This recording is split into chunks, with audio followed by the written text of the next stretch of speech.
프랜차이즈 사업을 하신다면, 가맹점 창업을 준비 중이라면 이 질문에 한번 답해 보시겠습니까? 가맹점주는 도대체 무엇을 위해서 가맹비를 내는 걸까요? 맛있는 레시피, 인테리어 물론 중요하죠. 하지만 가장 핵심은 바로 간판, 즉 상표를 사용한 권리를 사는 것입니다. 이미 유명해진 그 브랜드의 신용을 빌려 쓰는 대가죠. 그런데 만약 본사가 그 이름의 주인이 아니라면, 심지어 본사가 상표권도 없이 가맹점을 모집하고 돈을 받았다면 어떻게 될까요? 오늘 영상에서는 프랜차이즈 사업에서 상표 등록이 단순한 절차가 아니라 사업의 생존을 결정짓는 절대적인 조건인 이유를 말씀드려 보겠습니다. 본사 대표님도 예비 점주님도 이 영상 놓치시면 정말 큰일 납니다.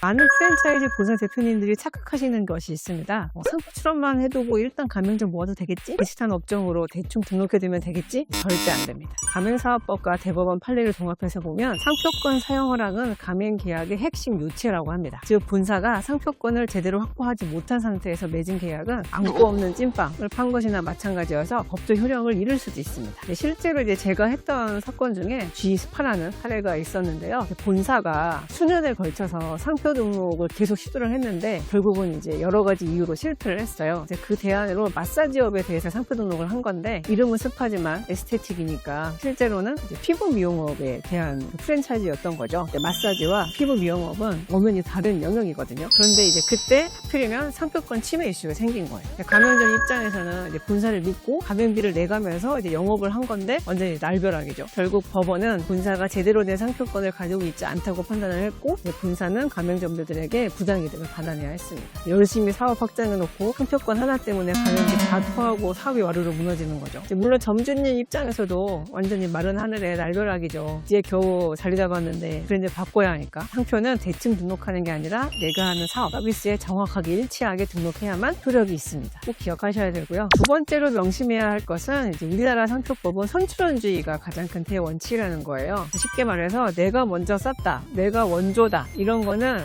통하지 않습니다. 누가 먼저 특허청에 출원을 했냐, 등록했냐, 그게 정말로 중요하거든요. 최근 특허청, 지식재산처죠. 에서는 타인 상표를 무단 도용해서 선점하는 거를 막기 위해서 심사관들이 온라인 검색도 열심히 하고, 조금이라도 알려져 있으면 출원을 일단 거절리를 통지해놓고 의뢰서를 받는 등 무단 선점을 막으려는 노력을 하고 있는데요. 그래서 예전보다는 확실히 무단 선점이 많이 줄었습니다. 하지만 그럼에도 불구하고 여전히 상표 선점은 문제가 되고 있고, 특히 창업 초기에 프랜차이즈가 아직 이제 겨우 이름을 써서 알려져 있지 않은 경우에 상표 무단 선점이 정말로 많은 문제가 되고 있고, 거기에서 이슈가 자주 생깁니다. 이와 관련해서도 해결해 드린 사례가 하나 있는데요. 지금은 전국에 500개가 넘는 되게 유명한 마라탕 프랜차이즈가 있어요. 그 대표님이 중국에서 1000개가 넘는 매장을 운영을 하면서 되게 잘 나가셔가지고 한국 기술도 준비하고 했는데, 한국에서 처음으로 계약한 가맹점 1호가 상표 무단 선점을 하신 거예요.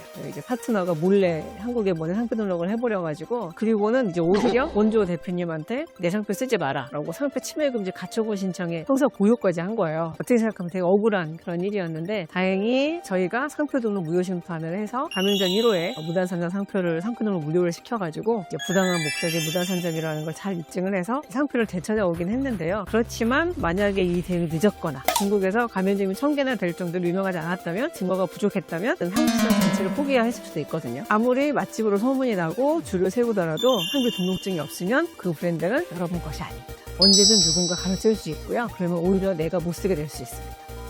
프랜차이즈 사업은 결국은 브랜드를 키우는 일입니다. 건물로 치면 상표권은 기초공사예요. 인테리어 화려하게 하고 마케팅에 수억을 쏟아부어도 기초인 상표권이 없으면 사상 누각입니다. 바람 한번 불면 무너집니다. 오늘 대표님들께 가맹점 모집하기 전에 변리사와 상담해서 상표부터 완벽하게 등록하시라고 말씀드립니다. 단순히 이름만 등록하는 게 아니라 로고, 간판 디자인, 요식업이라고 하면은 소스 같은 특허까지 꼼꼼하게 챙기셔야 분쟁을 막을 수 있습니다. 프랜차이즈 분쟁은 제3의 회사가 아니라 가맹점들하고 더 많이 생겨요. 예비 가맹점주님들도 명심하세요. 계약서 도장 찍기 전에 정보 공개서와 함께 상표 등록증을 반드시 확인을 하시고요. 출원 중인 상태가 아니라 확실히 등록이 완료되었는지, 그리고 그 상표 등록의 내용이 내가 할 장사와 맞는지, 다른 분류 등록이 된 것이 아닌지 확인하셔야 됩니다. 그래야 창업자금을 지킬 수 있습니다.